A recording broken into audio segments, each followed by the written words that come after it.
नमस्कार, सरिताज रेसिपीमध्ये तुमचं सगळ्यांचं स्वागत आहे। आज आपण इनो किंवा सोडा न वापरता खूप सॉफ्ट अशी इडली बनवण्याचं बॅटर बनवणार आहोत।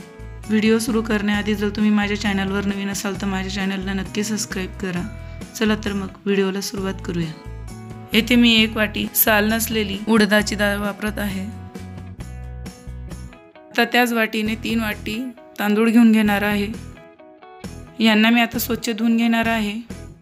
यांना स्वच्छ धुवून झाल्यावर त्यात पाणी ॲड करून आपल्याला रात्रभर भिजत घालायचं आहे।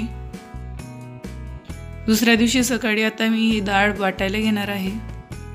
आता इथे मिक्सर जार मध्ये मी ही डाळ टाकून घेते आणि थोडंसं पाणी ॲड करून त्याची बारीक पेस्ट तयार करून घेणार आहे।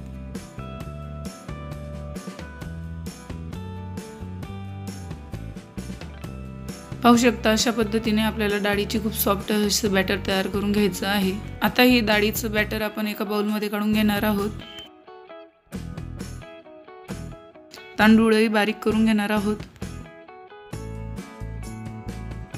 पाहू शकता तांदूळांनाही आपण आता बारीक करून घेतलेलं आहे। आता हे तांदूळाचं बॅटर आपण डाळीचं बॅटर ज्या बाउल मध्ये काढून घेतलेलं आहे त्या बाउल मध्ये हे पण बॅटर आपण टाकून घेणार आहोत। आता या बॅटरला आपण 8 ते 12 तास फर्मेंटेशनसाठी ठेवणार आहोत। पाहू शकता 10 तासांनंतरून आपले बॅटर हे खूप छान असं फुललेलं आहे। या बॅटर मध्ये आता आपल्याला इनो किंवा सोडा घालायची काही गरज नाही।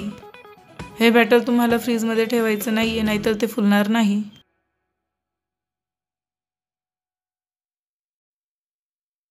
आता या बॅटर मध्ये मी क्रश करून घेतलेला ओवा घालून घेणार आहे आणि आता चवीपुरता मीठ घालून घेणार आहे।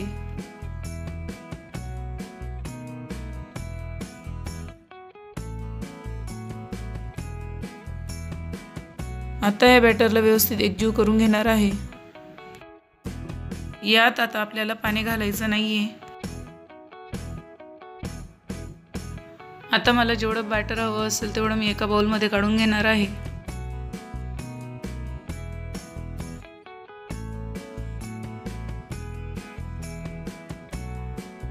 आणि आता त्यात थोडंसं पाणी घालून त्याला पातळ करून घेणार आहे।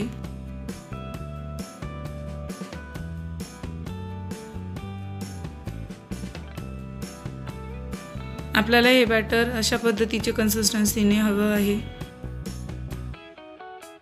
आता मी एका साइडला इडली पात्र गरम करायला ठेवलेलं आहे।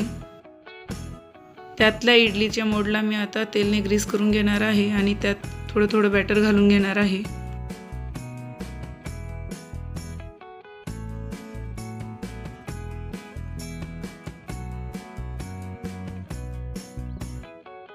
आता मी या इडली पात्राला बंद करून 10 मिनिटं मध्यम आचेवर वाफवून घेणार आहे।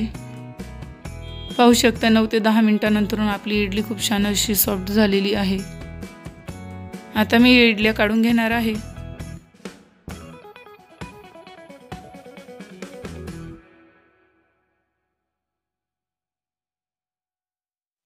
पाहू शकता मी सगळ्या इडल्या काढून घेतलेल्या आहेत। खूप छान अशा सॉफ्ट झालेल्या आहेत।